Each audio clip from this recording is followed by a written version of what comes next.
and Sasikumar sir will be chairing this session. So, and of course, due to his urgency, due to another meeting, he will be leaving this meeting within half an hour as said. So, we are actually fortunate and we are so happy to have you here sir, on the screen. So, I welcome Sasikumar sir for this presentation, sir. Thank you very much, sir. Welcome. Namaskaram, Hari Krishnan, and thank you. Kindly unmute yourself, sir. Yeah. Namaskaram, Hari Krishnan. Namaskaram.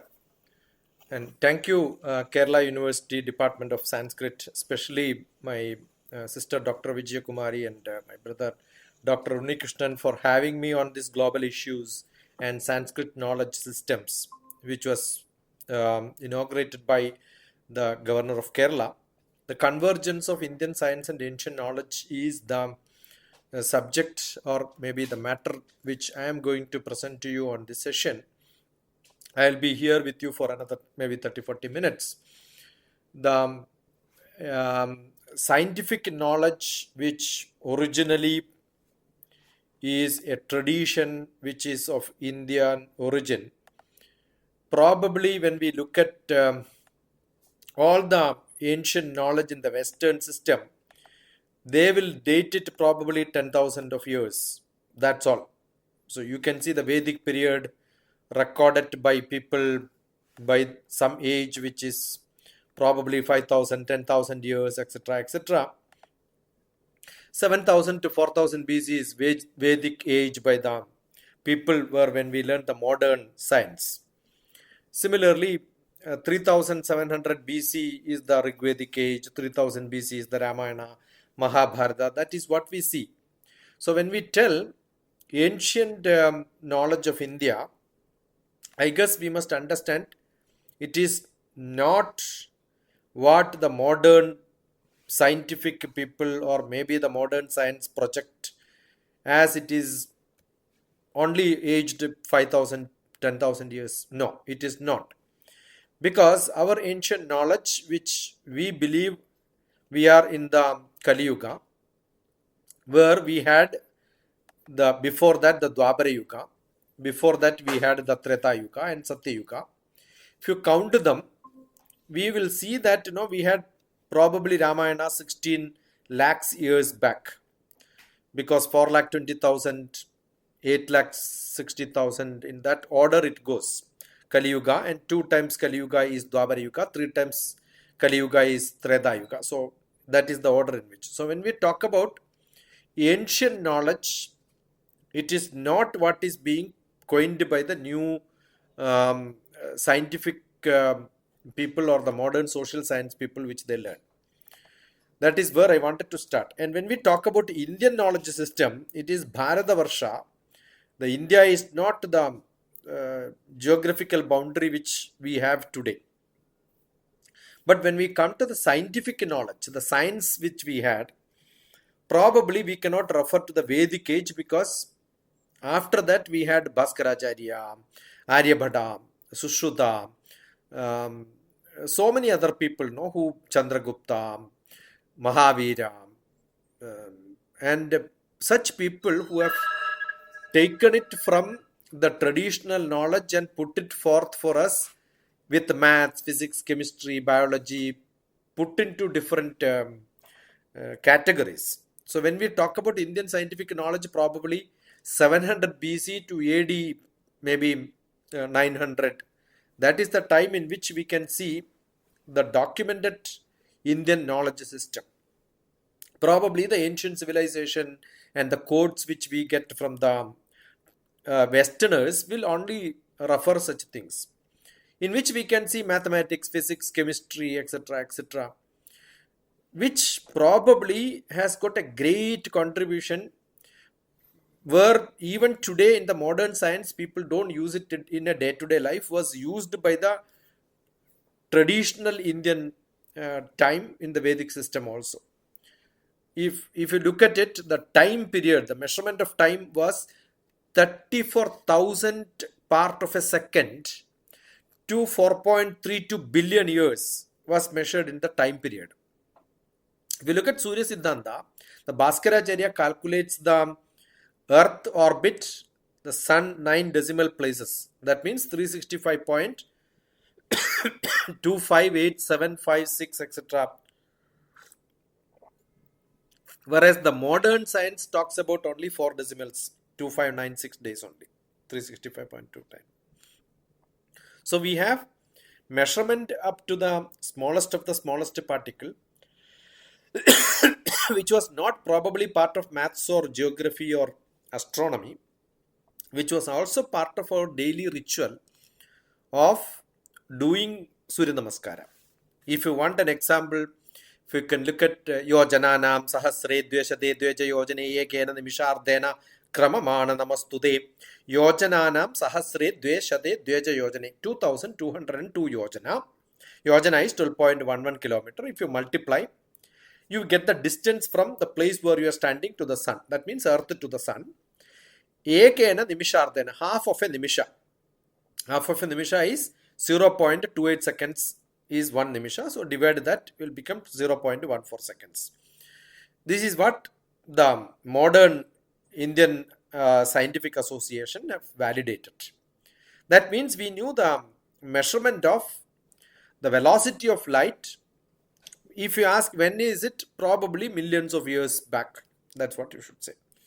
So we have a distance measurement, we have time measurement, and with all such knowledges, the decimal system which we have today, we credit to some other country was in part of India, maybe 100 BC. The decimal system, counting 1, 10, 0, this is there in our Chamakam, which says, no, Ekachame, Trishashchame, Panchajame, like an arithmetic progression. Ekam cha, dasham cha, shatam cha, sahasram cha, ayutancha, prayutamcha. It goes up to 10 power 30 or 10 power 54, where the modern science doesn't have even that much. So our Vedic knowledge, which was very much with us, was shown by the slokas and the rituals. That is where the convergence of the modern science and the wisdom of the Vedic science and the knowledge which we have, the ancient science, converges. That is where we should understand. When Rama was traveling to Sri Lanka with the troop of people, recently I was there, last month I was there in the Setu Bandhanam, the place where it was Dhanishkodi. If you look at it, it's only a few kilometers. But how could they transfer such a great number of, take such large number of Vanaras and the other people who are all part of the Sri Rama's group, who has to go to Lanka for fighting a war? Imagine the mechanism. Imagine, even if it is a story or if you want to call it as a mythology, to the true sense, there is no proof for that. Imagine how could somebody think about such a great aspect happening. Whatever we have in the name of stories probably was something which was there once upon a time, even as an imagination. So I keep saying the science of Vimana, when we talk about transporting from one island, one place to another place, we have 3 modes of transport. That is on the road, then next is on the water, next is in the air. So when the land is disconnected by the land, the road, you have only 2 ways. That is in the water and in the air. See the definition of Vimana. Desha deshantaram yadbak, from one desha to another desha. And they want to say that there is no land available. Dvipa dvipantaram chaiva. That means from one island to another island if you want to go. And water also they want to discard. It's only the mode of air. Yo ambare gantumarhasi sa Vimana iti prokta. That is what is called Vimana. What a beautiful definition. In scientific knowledge, whether it is medical science, mathematics, astronomy, sociology, mechanics, aeronautics, metallurgy, chemistry, engineering, time science, or whatever you wanted to call, which probably you can see in the Rigveda, Yajurveda, Samaveda, etc., etc. All of them, in literature, it was more stronger, probably, than today what we have. And look at the social science which we have, Arthashastra, and all these knowledge of ruling, politics, geography, conducting the economics, how to make money, how to do business. These are all great knowledge which we had for long years, probably what was practiced by the Maurya Samrajya or the Chanakya Subadesha and all that, which will not date so much old, but the essence of it, the content of it, which was part of the Vedic knowledge. That is where we must understand the traditional knowledge, the ancient knowledge, though we may not call it as too ancient if it is only 3000 years back, like the Ashoka's period, the Kalinga time. All that what we don't see that it is too old, but look at what was the mechanism used, what are the tradition we had, the iron pillar, what had the chemistry, the weapons were the same chemistry was used, and the textile industry which they had, the agricultural patterns, the irrigations. This was a great knowledge. So India is not this geographical location. Probably even Ashoka's period until the Kandahar, Afghanistan, Pakistan, and the whole area, probably 4,000 kilometers on the length and breadth of the north part of India was part of it. The notable achievements by the Buddhist Sangha, if you look at it, Buddhism is also part of the Indian tradition because the Bharatavarsha is not the India alone, including China up to the Mongolia border. Where we have in the Kalidasa's textbook, we can see the Yaksha, Yaksha Prashne, the Yaksha's period is also being considered. All these, the Himalaya, Putri, the Sita's period, geographical region, and beyond that Shiva's period, the abode of Shiva, where it is the Kailasha. All these are great heritage and civilian life. The life in which the marriage ceremony, what has happened, how many people attended, how it was blessed, the religious family structure, festival, greetings, the animal, how it was tamed and used, the clothing patterns, the language and literature, dance, architecture, epics. Millions of examples can be seen in most of our literature. Probably the physics which starts with the modern tradition, if you want to tell, the Siddhanta Siromani and Bhaskaracharyas, Sayanacharyas, where the velocity of light, what just I mentioned, is also mentioned as, and to the what precision, 2.97171725 kilometer per second was what was given by Sayanacharya. That is the velocity of light. To that precision, India could give. And we credit the Parinama Siddhanta, the evolution theory, to the Darwin. Jatyanda Parinamam Prakrityat Purat. What a beautiful definition given by Patanjali. If you look at it, we know we had a great ancient knowledge with a beautiful science within that, which explained the science of light, science of life, science of evolution, communication.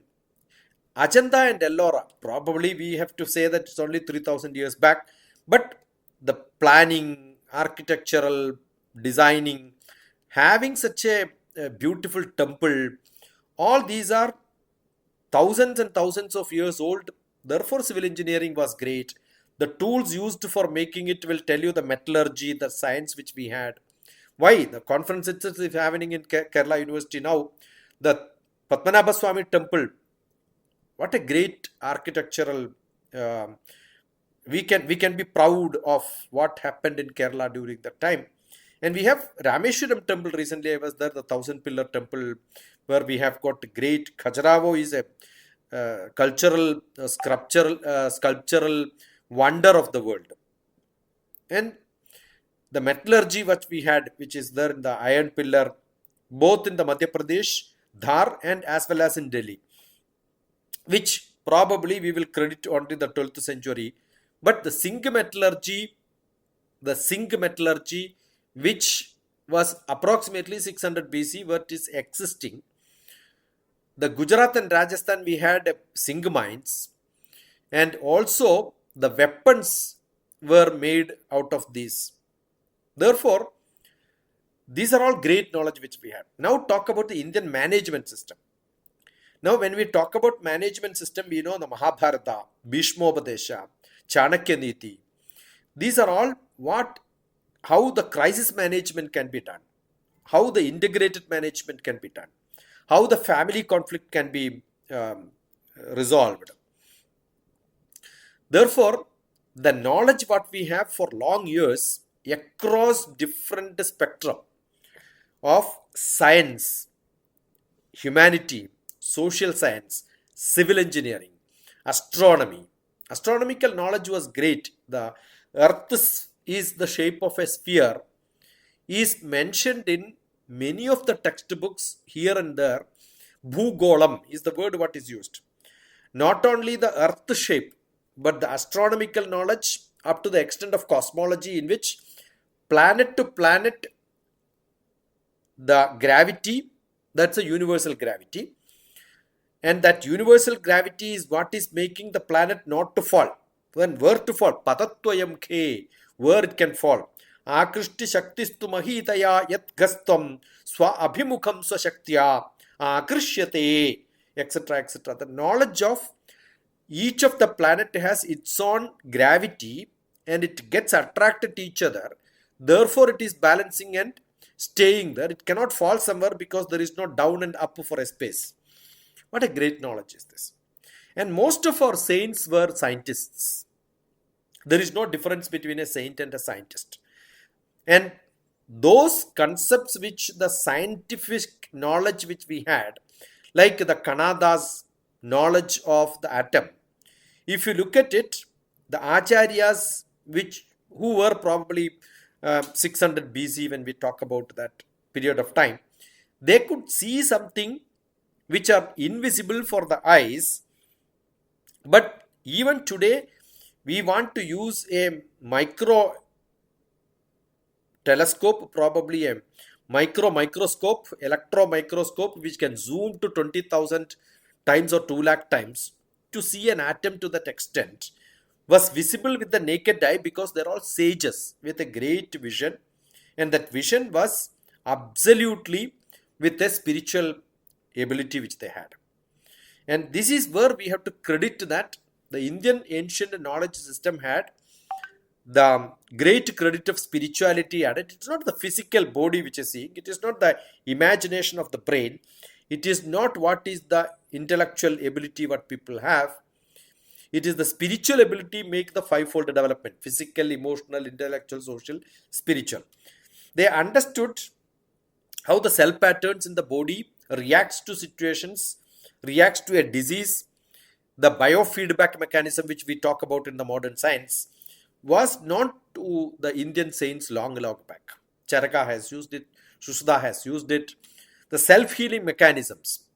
And that, even in the Upanishad mantra, it says, Ena chakshusha ana pashyanti, ena chakshunshi pashyadihi. So, the cell in our body doesn't have an eye to see, but when the cell is in my eye, it behaves like that it is able to see. It has got a consciousness.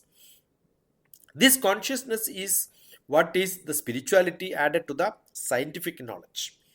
The Bharadwaja was a great man of knowledge, and Maharshi Bharadwaja explained the Vaimanika Shastra to an extent of what chemical to be used in the vehicle when it is flying on the top. So these knowledges, when we talk about, we have to say that there is a great convergence of Indian traditional knowledge which has to go in tandem with the science which they had. The science of life. The science of life is the science of yoga. The yoga not only for the body, that's why when I said physical, emotional, intellectual, social, spiritual, the fivefold development, in 8 different steps like the Patanjali's Yoga Shastra, when we talk about, though we call him as not only a Patanjali yoga who is for a physical exercise, it's not the physical exercise. It's a science of yoga with several unique contributions to the, probably the India's greatest contribution to the modern science, modern knowledge, where everyone had to be peaceful, happy, the science of life. How do you, in the all the troubles what the people have got in the physical and emotional level, how to solve the problems? People give yoga as a meditation as a prescription, but if you want to really understand what is it all about, you have to go through the scriptures and understand. The Patanjali, who was the father who says Yogena Chittasya Patena Vacha. Yogena Chittasya. It's for a psychological approach for the emotional control, well-being of the mind, the thought process, the feelings. That is what Patanjali has contributed. Padena Vaja. That means he was also a master of communication. He taught us how to communicate well, how to document well. And Malam Sharirasya cha Vaidyakena. That means he was a doctor for the whole body science. And that Patanjali is whom I am saluting for giving this knowledge to us, and that which is called the yoga. So the Yoga Shastra is not just for the physical. It is for physical, emotional, intellectual. And I am sure we are human being, and being human, that is most important. And when we have lot of Shanti mantras in which we don't call it that we are a unique person, we are a part of a society. Even we call about the Sanatana Dharma concept which we have, which talks about Ishta Purta Karmas. Ishta Karma is what I do for my selfish requirements, and then Purta Karma is what is looking at the environment in which I am living. How do I contribute to the society? That means the fourth element, which is society, is also taken care of. The environment science is also taken care of. You can see the beautiful construction. The other day I was there in Ahmedabad, in which the step well were the water storage, and how such a beautiful structure is made thousands of years back in India. I don't think you can see that in any part of the other world. So we have great contributions in the social, environmental concepts. How we have to take care of our people around us. Sahana vavatu, sahanau bhunaktu, sahaviryam par. That concept itself, how, let me eat with everybody, let me join with everybody to learn. That is the knowledge system we have. And how did we concentrate on distributing knowledge? Ahara nidra bhaya maithunani samani chaitani nranam pashunam jnanam naranam adigo vishesho jnane bihina pashubhi samana. So we have understood that we have to be a human being. We must learn and teach. Therefore, the concept of learning and teaching was part of our everyday activity. That is why the Sampradaya of Gurukula. Now the new traditional knowledge system coming back to India in the Indian knowledge system name. We have the new education policy came in the same time. Probably we should merge them together to understand how the traditional Indian knowledge system, at least in our childhood, even in my childhood, what I have enjoyed is not what is happening in the classrooms. So as educators, I am sure today who are listening to me online here and who are all sitting and listening to me at various parts of the world, who is or who are part of the education system, we should get back to the traditional old Gurukula Sampradaya. So I have a concept which just today only I published 4 of my books from A to Z of education, which talks about grandma child care SHIKSHA Gurukulam. We need to have a system in which the learning and teaching which happens in the traditional Indian system was up to probably 12 years, up to the teenage time. 13 is the teen time, up to 12 years. All children should know about them, about their environment around them, and around the world around them. So if we can give this much of a knowledge, I'm sure we are doing a great justice to the new generations who are in this world around us. We are not doing it. In today's education system, that doesn't happen. So my contribution probably in the early childhood education, which I am more involved with today, and that is why I am in Calcutta today for a large gathering of 500 teachers. Soon after this program, I am joining there, where I am going to address how the education system need to understand the Vedic knowledge which we had, the Vedic tradition we have. You can see Guru sitting and the teachers, the disciples and students going around them. So you can see in the LKG classroom, the teacher stands and the students have to sit which part of the body of the teacher the students will see.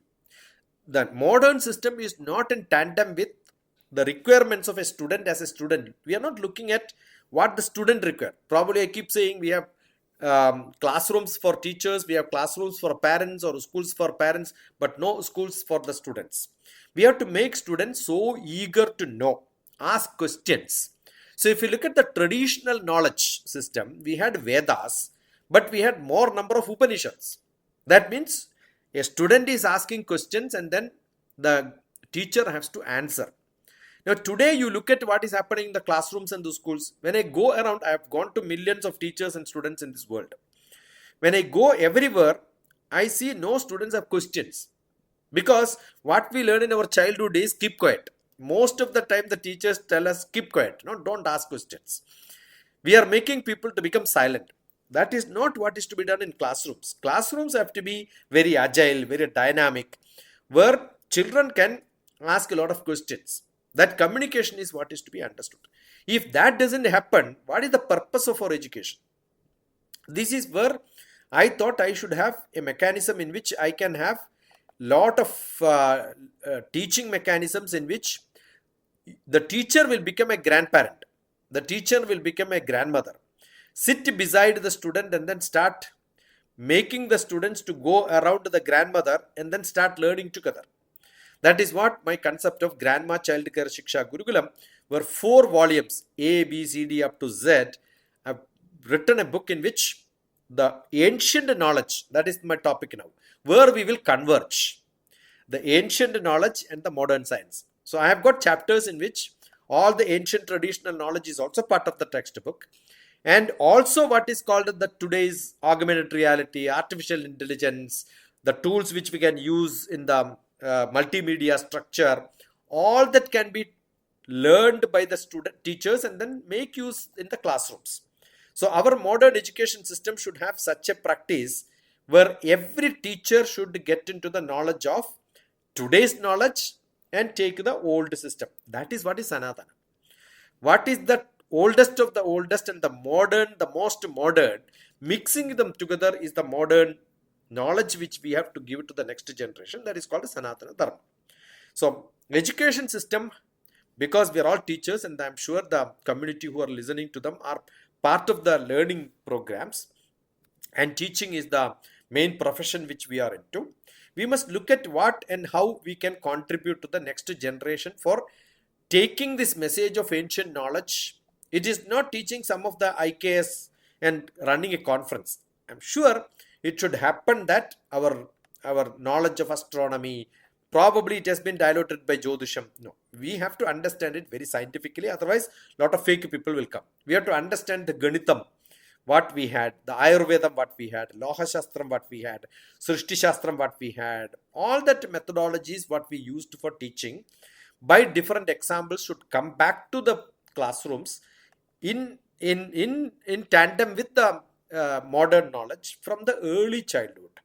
It is not that at the master's level people start thinking and discussing about it, will not make too much of difference in their life. That is why our life is not very, very happy most of the time. The happiness index of India, with all this knowledge and the environment around us, is not beautifully and great. It has not become that great. So we must have a mechanism in which we must make people to learn great knowledge, and that great knowledge should be part of our everyday system, and that everyday system is possible only when you introduce them in the early childhood. That's why I started describing what is to be taught to children, not from the higher education level, but from the early childhood education. This is what probably I want to present to you on this day. I was very much wanting to come to Thiruvananthapuram and then join physically. That is what I should. In between, my schedule got conflicted with my lectures in different places, so I couldn't make it. Sorry for that. I'll look forward for an opportunity to meet every one of you in person, and I'm so glad that I've been posted into this session now, where I could adjust my time with my flying time and then my time for a lecture. Regards and pranams to each one of you who are listening to me, and I can always be approached with the questions and discussions on. We can have a G-Meet individually. Talk to me. Look at DrTPS. My name is DrTPS, Teachers, Parents, Students. This is what I do in my life. Discussing with the teachers and parents and students. Pranams and namaskaram to all of you. And then my special thank you to the Department of Sanskrit in the Kerala University, especially my sister Vijay Kumari and Dr. Unnikrishnan, who made this happen to me. Thank you, Hari Krishnan, for hosting me, and I'm sure you will run this session with some other great scholar in the chairship. And thank you so much. Thank you so much. Namaste, sir. Thank you for your informative and